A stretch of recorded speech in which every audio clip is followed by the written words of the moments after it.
अस्सलाम वालेकुम। आज हम बात कर रहे हैं मरहम के फोरम से हेयर ट्रांसप्लांट के मुताल्लिक। तो हेयर ट्रांसप्लांट एक ऐसा प्रोसीजर है जिसके बारे में बहुत सारी कन्फ्यूजन्स जो हैं स्टिल अभी लोगों में पाई जाती हैं। तो हम इस प्लेटफॉर्म के तवस्सुत से कोशिश करेंगे कि वो जो कन्फ्यूजन्स हैं वो आपका जो एक बेहतरीन फ़ैसले पे आप पहुंच सकें उसके मुताल्लिक आपको गाइड किया जाए। अस्सलाम वालेकुम। हमने नोटिस किया है कि 92% व्यूज़ हमारे पास ऐसे लोगों की तरफ से आते हैं जिन्होंने हमारे चैनल को सब्सक्राइब नहीं किया। तो आज हम मरहम की तरफ से आपके पास रिक्वेस्ट करने आए हैं कि आप हमारे चैनल को सब्सक्राइब करें ताकि हम और इन्फॉर्मेटिव कंटेंट और अच्छे डॉक्टर्स अपने प्लेटफॉर्म पर ला सकें। Thank you. मेरा नाम है डॉक्टर मुफस्सर, मैं प्लास्टिक सर्जन हूँ और मेरी further speciality as a hair transplant surgeon और हेयर फॉल स्पेशलिस्ट है।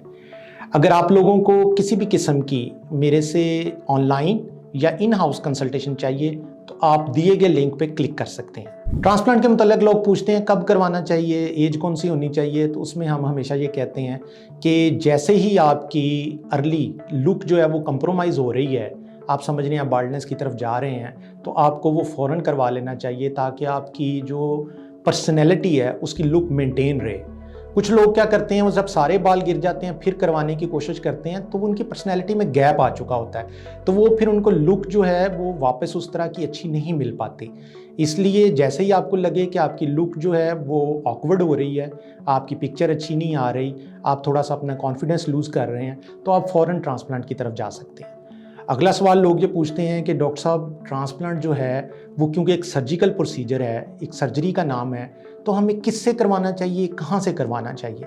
अब ये जो बात है ना, ये थोड़ा सा इसमें आपको मोहतात होना पड़ेगा, आपको थोड़ा सा चीज़ों को सॉर्ट आउट करना पड़ेगा, आपको अपने सर्जन के बारे में थोड़ा सा श्योर होना पड़ेगा कि आप जिससे करवाना चाह रहे हैं आया वो सर्जन है भी है या नहीं है।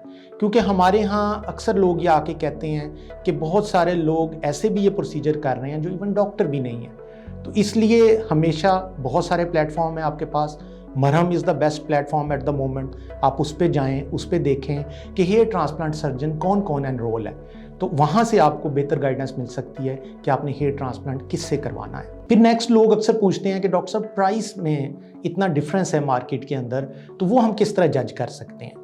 प्राइस में डिफरेंस जब भी आएगा डेफिनेटली उसमें आउटपुट मैटर कर रही होगी। जो भी आपको लेस प्राइस में करने की कोशिश करेगा वो कहीं ना कहीं चीज़ों से कंप्रोमाइज़ ज़रूर कर रहा होगा।